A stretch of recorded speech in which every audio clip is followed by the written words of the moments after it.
परमेश्वर का धन्यवाद हो आज के इस सुंदर संगति के लिए और उसके पवित्र दिन के लिए। आज हम मनन के लिए इब्रानियों की पत्री उसका पहला, दूसरा और तीसरा अध्याय निकालेंगे ताकि हम उस पर मनन कर सके। ये तीनों अध्याय बहुत ही महत्वपूर्ण है इस किताब में, और इस शुरुआती के अध्याय जो है परमेश्वर की महानता और उसकी श्रेष्ठता के बारे में बताते हैं। इसलिए आए हम इन वचनों को मनन करें। आज का जो अध्याय का जो मैंने शीर्षक लिया है वो है परमेश्वर का वैभव, परमेश्वर का गौरव, मैजेस्टी ऑफ क्राइस्ट, मसीह का गौरव।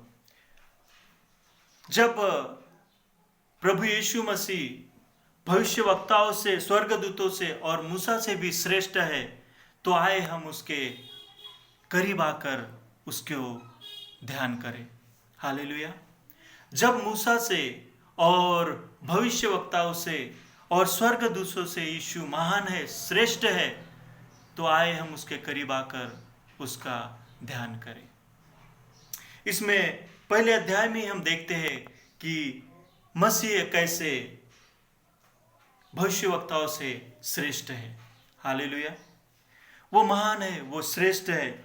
और शुरुआत से ही इब्रानियों का लिखने वाला अपने लोगों को जो इधर उधर भटक चुके हैं, तितर बितर हो चुके हैं, परेशानियों में, दुख में, संकट में, अपनों से खो चुके हैं, ऐसे लोगों को सांत्वना देने के लिए, ऐसे लोगों को फिर से मजबूत करने के लिए, फिर से मसीह के पास बुलाने के लिए, उसके करीब लाने के लिए, उसको ऊपर ध्यान करने के लिए वो शुरुआत ही ऐसे करता है, उसे महान दिखाने की।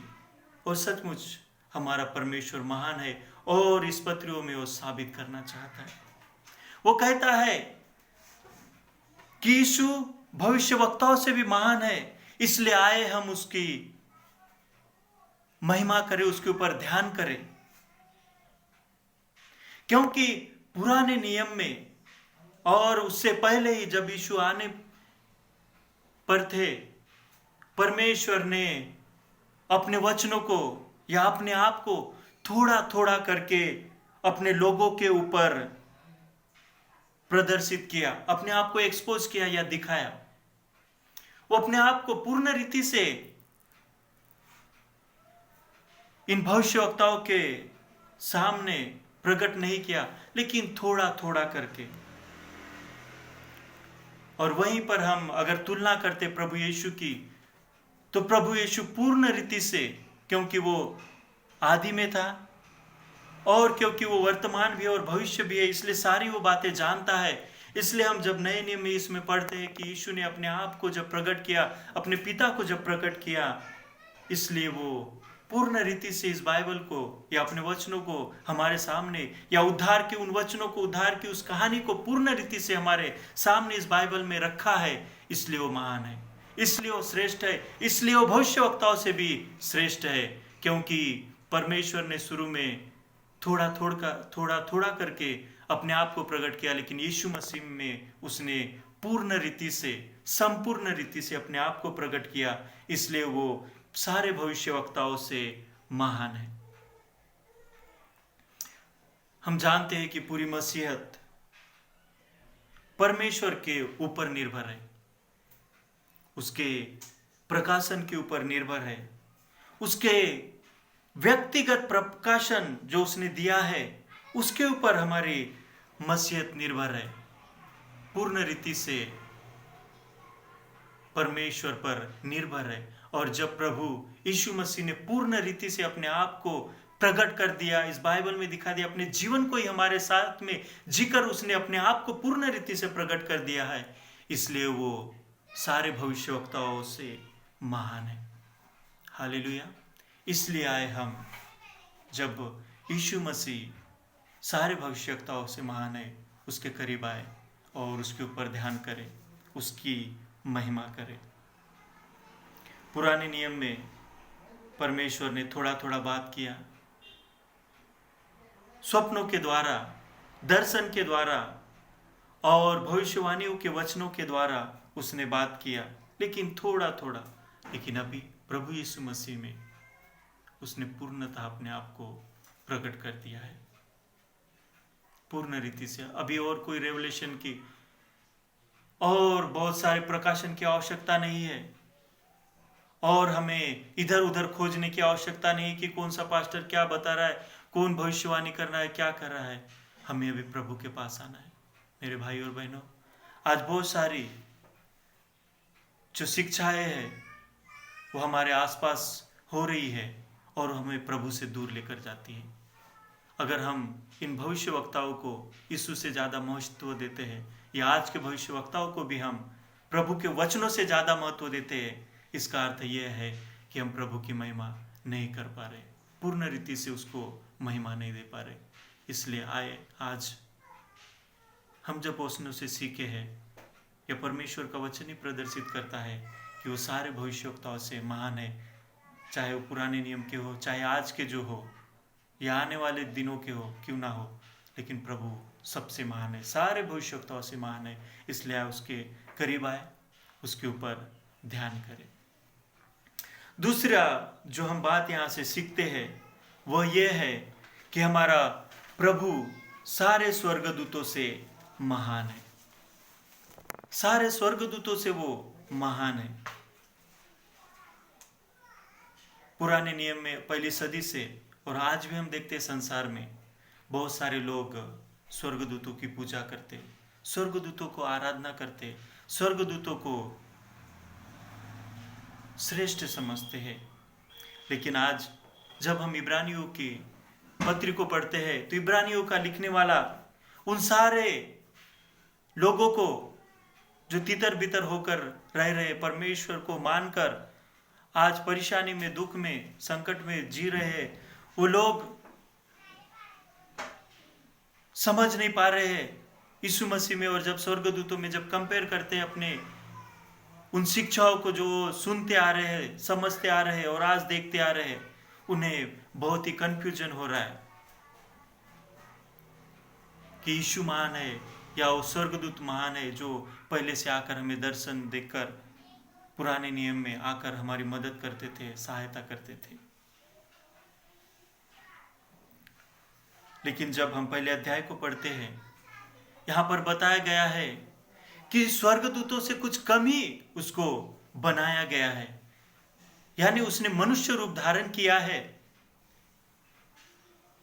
और जो सांसारिक शिक्षा यह है कि जो मैटर है या जो दिखता है या वस्तु है वो पाप है, और जो अदृश्य है वो पवित्र है।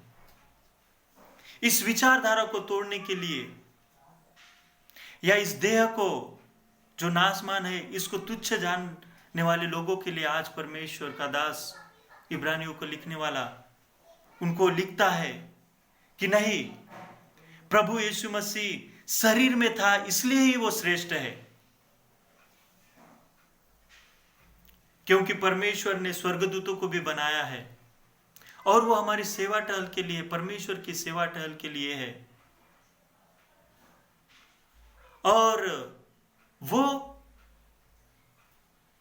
सारे स्वर्गदूत जिनके पास देह नहीं है, इसका अर्थ यह नहीं कि वो सर्वश्रेष्ठ है या पवित्र है, क्योंकि हम उत्पत्ति में देखते हैं कि परमेश्वर के वचनों में ही देखते हैं कि स्वर्गदूतों ने सबसे पहले प्राप्त किया। तो ये कैसे महान हो सकते हैं? यह कारण नहीं कि हम आज देह में इसलिए पाप कर रहे हैं। स्वर्गदूतों ने भी पाप किया और उसका पाप का परिणाम हम देखते हैं। जब आदम ने भी पाप किया, सारी मानव जाति पाप में गिर गई। लेकिन इसका यह अर्थ नहीं कि परमेश्वर ने जिन सारी वस्तुओं को बनाया है, इस ब्रह्मांड को बनाया, इस धरती को बनाया, पेड़ पौधों को बनाया, मनुष्य को बनाया, इस देह को बनाया, ये पापमय है नहीं। अगर ऐसा होता तो प्रभु जो निष्कलंक और निष्पाप था, आज हम उसके ऊपर उंगली उठा रहे, लेकिन नहीं। प्रभु की देह में होना ही उसको स्वर्गदूतों से श्रेष्ठ ठहराता है, क्योंकि जब तक वो देह में नहीं आता, उस उद्धार के कार्य को, उस श्रेष्ठता को वो पूर्ण नहीं कर पाता। वो देह में होकर गया, इसलिए उस मृत्यु को भी उसने जीत लिया। वो स्वर्गदूत बनकर नहीं कर पा सकता। हम देखते हैं कि उसका नाम जो मसीहा है, मसीह है, यीशु है, उसकी जो पोजीशन है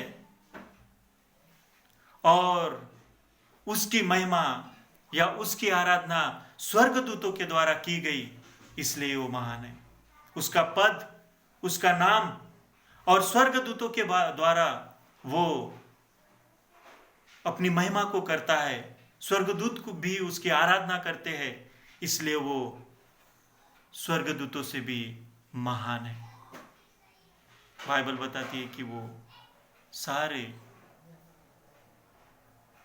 करूब और वो सारे स्वर्गदूत उसकी पवित्र पवित्र पवित्र पवित्र सेनाओं के हवा कहकर उसकी महिमा करते हैं।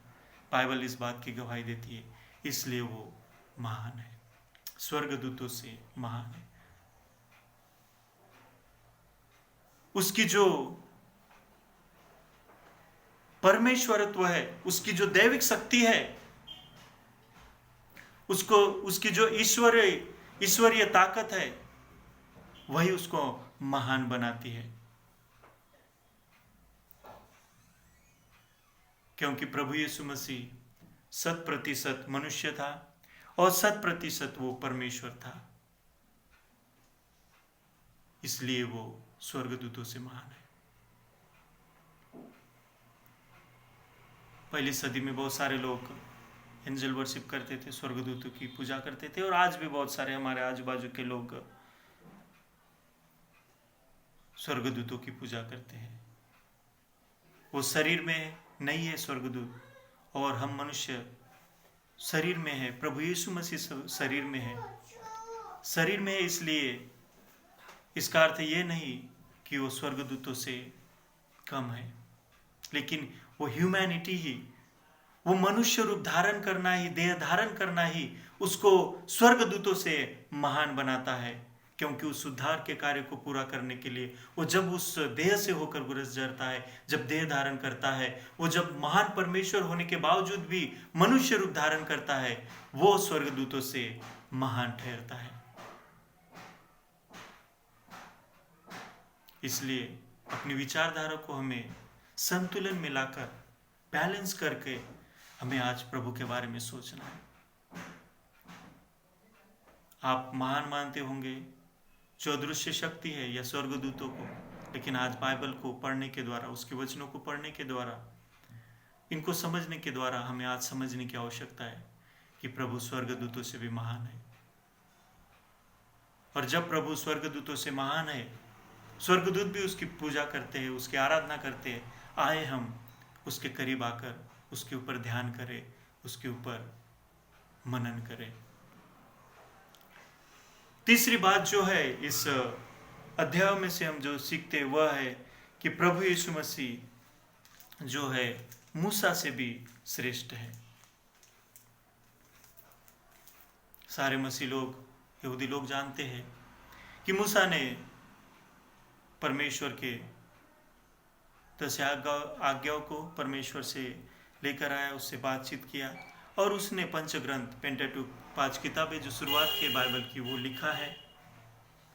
और उसके बाद वही किताबें लेकर जो इस्राएल समाज है आगे बढ़ता गया। परमेश्वर थोड़ा थोड़ा करके लोगों से बोलते गया और धीरे धीरे सारी किताबें जुड़ती गई। पुराना नियम सारा हम देखते वैसे धीरे धीरे बढ़ता गया, और सारे इस्राएल समाज, यहूदी लोग मूसा को सर्वश्रेष्ठ मानते हैं, क्योंकि उसने परमेश्वर की जो विधि है, नियम है, कानून है, वो मसीही लोगों तक या इजराइल समाज तक पहुंचाया। आज भी हमारे बीच में हम मूसा को बहुत इज्जत देते हैं, उसको सम्मान देते हैं, लेकिन हमें जानने की आवश्यकता है मूसा एक सेवक था। मूसा एक कार्य करने वाला व्यक्ति था प्रभु के राज्य के लिए, प्रभु के भवन के लिए, प्रभु के घर के। वो सर्वेंट था प्रभु के हाउस होल्ड का। लेकिन प्रभु यीशु मसीह जो है वो पुत्र है और वो वारिस है। मूसा सेवक है और यीशु मसीह उस घर का पुत्र है या वारिस है। और यही बात साबित करती है कि सेवक जो होता है, सर्वेंट जो होता है, पुत्र से कभी महान नहीं हो सकता। उसने सारे कार्य क्यों ना किए हो माँ घर के, उसने घर बनाया, सारी व्यवस्था की हो, घर के सारी चीजें को उसने पूरा किया, घर के सारे कामकाज किया हो, लेकिन वो कभी पुत्र से श्रेष्ठ नहीं हो सकता। और वही बात यहाँ पर इब्रानियों का लेखक बताना चाहता है कि मूसा तो सिर्फ सेवक है परमेश्वर के इस भवन का, उसके घर का, लेकिन यीशु मसीह तो पुत्र है। मूसा ने थोड़ी थोड़ी बातें जो परमेश्वर से प्राप्त की, उसकी आज्ञाएं सारी लाकर यहूदी लोगों को, इजराइल समाज को, मसीह लोगों को दी है, लेकिन प्रभु यीशु मसीह ने, मसीहा ने खुद प्रकट होकर उन सारी बातों को पूर्ण कर दिया जो मूसा ने लिखा और मूसा ने बताया। उन सारे कार्यों को उसने पूरा किया है। वो तो सिर्फ लाने वाला है, मूसा सिर्फ लाने वाला है, बताने वाला है, लेकिन उस कार्य को पूरा करने वाला, उन सारे विधियों को मानकर 100% खरा ठहरने वाला केवल प्रभु यीशु मसीह है। इसलिए वो मूसा से भी श्रेष्ठ है। उसकी जो जन्म लेना यानी परमेश्वर का पुत्र होना ही श्रेष्ठता की बात है, और वही बात मूसा से उसे महान ठहराती है, और वो मूसा से भी महान है। और जब हम उसके जीवन को, व्यक्तिगत जीवन को, उसके कार्य को हम देखते हैं प्रभु यीशु मसीह के, तो मूसा से भी श्रेष्ठ है। मूसा तो सिर्फ व्यवस्था देने वाला है, लेकिन व्यवस्था को पूरा करने वाला प्रभु यीशु मसीह है। मेरे भाई और बहनों, जब प्रभु यीशु मसीह मूसा से भी श्रेष्ठ है, तो आए हम उसके करीब आकर उसके ऊपर मनन करें, उसको महिमा दें। आज हमने 3 बातें इसमें से सीखे हैं। पहली बात कि प्रभु यीशु मसीह जो है सारे भविष्यवक्ताओं से श्रेष्ठ है। दूसरी बात कि सारे स्वर्गदूतों से प्रभु यीशु मसीह श्रेष्ठ है। और तीसरी बात, प्रभु यीशु मसीह मूसा से भी श्रेष्ठ है। पहला अध्याय बताता है कि यीशु परमेश्वर है। दूसरा अध्याय हमें दिखाता है कि प्रभु यीशु मसीह पूर्ण रीति से मनुष्य रूप में आया है। ये दोनों अध्याय उसके 100% मनुष्य होने की और 100% परमेश्वर होने की बातें बताते हैं। लेकिन जब आगे हम पढ़ते हैं तो हम उसमें देखते हैं कि प्रभु ने मनुष्य रूप इसलिए धारण कर लिया, उसने उस मांस और लहू को इसलिए पहन लिया ताकि हम जीवन को प्राप्त करें। उसने अपने मनुष्य रूप धारण इसलिए किया ताकि हमें जीवन मिल सके, ताकि बहुत सारे उसके भाई और बहन परमेश्वर के करीब आ सके, बहुत सारे परमेश्वर के पुत्र परमेश्वर के करीब आ सके। दूसरा अध्याय 1 से 4 तक हम जब देखते हैं, वहां पर एक खतरे को बताया गया है, एक धोखे को बताया गया है, एक डेंजर है वहां पर, और वो है उसको नकारना, उसको नेग्लेक्ट करना, उसको नहीं मानना या उससे मुंह फेर लेना। और तीसरे अध्याय के 4 से, तो तीसरे अध्याय के 7 वचन से हम देखते चौथे अध्याय तक, दूसरा वहां पर डेंजर है, धोखा है, वह है अविश्वास, अनबिलीफ।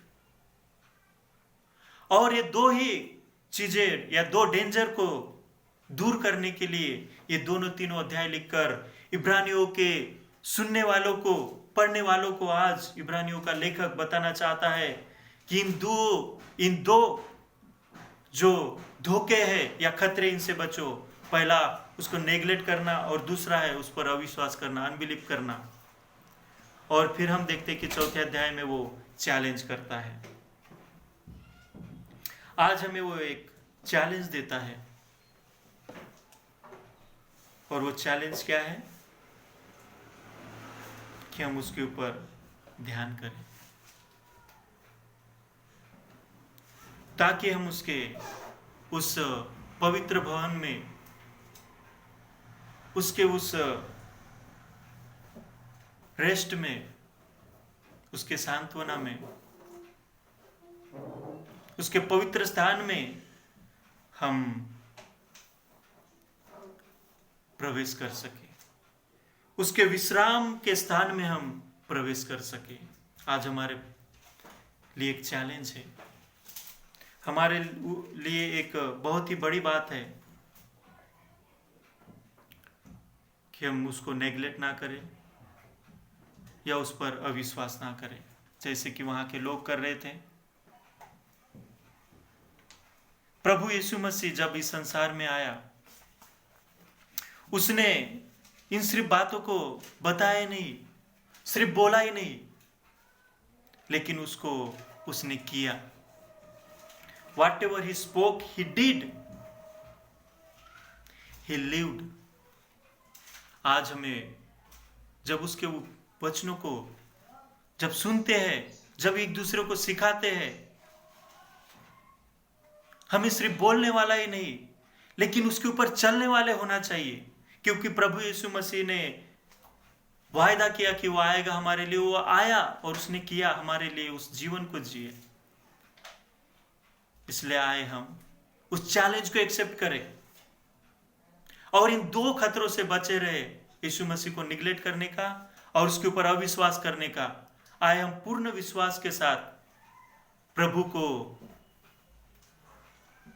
भविष्यवक्ताओं से, स्वर्गदूतों से और मूसा से भी श्रेष्ठ मानकर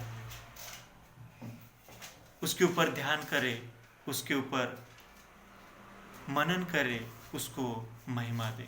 आज हमारे लिए बहुत ही एक चैलेंज है हमारे सामने, इन दो डेंजर से बचने के लिए प्रभु आज बुला रहा है। हो सकता है आज तक आपने भविष्यवक्ताओं को श्रेष्ठ माना है प्रभु यीशु मसीह से, जैसे उस वक्त के लोग कर रहे थे। आज भी बहुत सारे लोग मैं देखता हूँ, एक आध भविष्यवक्ता दूर दूर के पास्टर आ जाते हैं, उनके पीछे जाते कि उसने मुझे ऐसा बताया, उसने मुझे मेरे बारे में ये बताया जो किसी को नहीं मालूम था, मुझे मालूम था। हाँ, मुझे पता है बहुत सारे लोग हैं ऐसे जो बता सकते हैं आपके जीवन के बारे में, और हो सकता है प्रभु उनके आत्मा में बोलकर उनके द्वारा बता भी रहा हो, लेकिन इसका ये अर्थ नहीं कि आप भविष्यवक्ताओं से इतना लगाव लगा ले कि प्रभु यीशु मसीह को ही पीछे छोड़ दे, प्रभु के वचनों को ही पीछे छोड़ दे, प्रभु के प्रकाशन को ही पीछे छोड़ दे, उसके रेवलेशन, उसके बाइबल से ही अपने आप को मुंह मोड़ ले। आज प्रभु आपको सामने चैलेंज रखता है, आप भविष्यवक्ताओं के ऊपर विश्वास रखिए, लेकिन प्रभु से ज्यादा नहीं। प्रभु सर्वश्रेष्ठ है, क्योंकि आज बहुत सारे भविष्यवक्ता उठ खड़े हो रहे हैं, और खास करके आज के दिनों में तो सारे चुपचाप हो गए हैं, क्योंकि उनके सामने कोई प्रकाशन ही नहीं हो रहा है आजकल, क्योंकि जिधर उधर महामारी में लोग हैं। तो मुझे आपको ये चैलेंज आज परमेश्वर के वचन के द्वारा परमेश्वर आज आपको देना चाहते हैं चैलेंज, निगलेक्ट ना करें, अविश्वास ना करें, प्रभु पर विश्वास रखें, ना ही किसी व्यक्ति पर। आज प्रभु के सामने ये चैलेंज को एक्सेप्ट करें और प्रभु को श्रेष्ठ माने। जब प्रभु भविष्यवक्ताओं से, स्वर्गदूतों से और सारे भविष्यवक्ताओं से और मूसा से श्रेष्ठ है, आए हम उसके करीब आए और उसके ऊपर मनन करें। प्रभु इस वचनों के द्वारा आपसे भी दुआ आशीष दे। आमीन।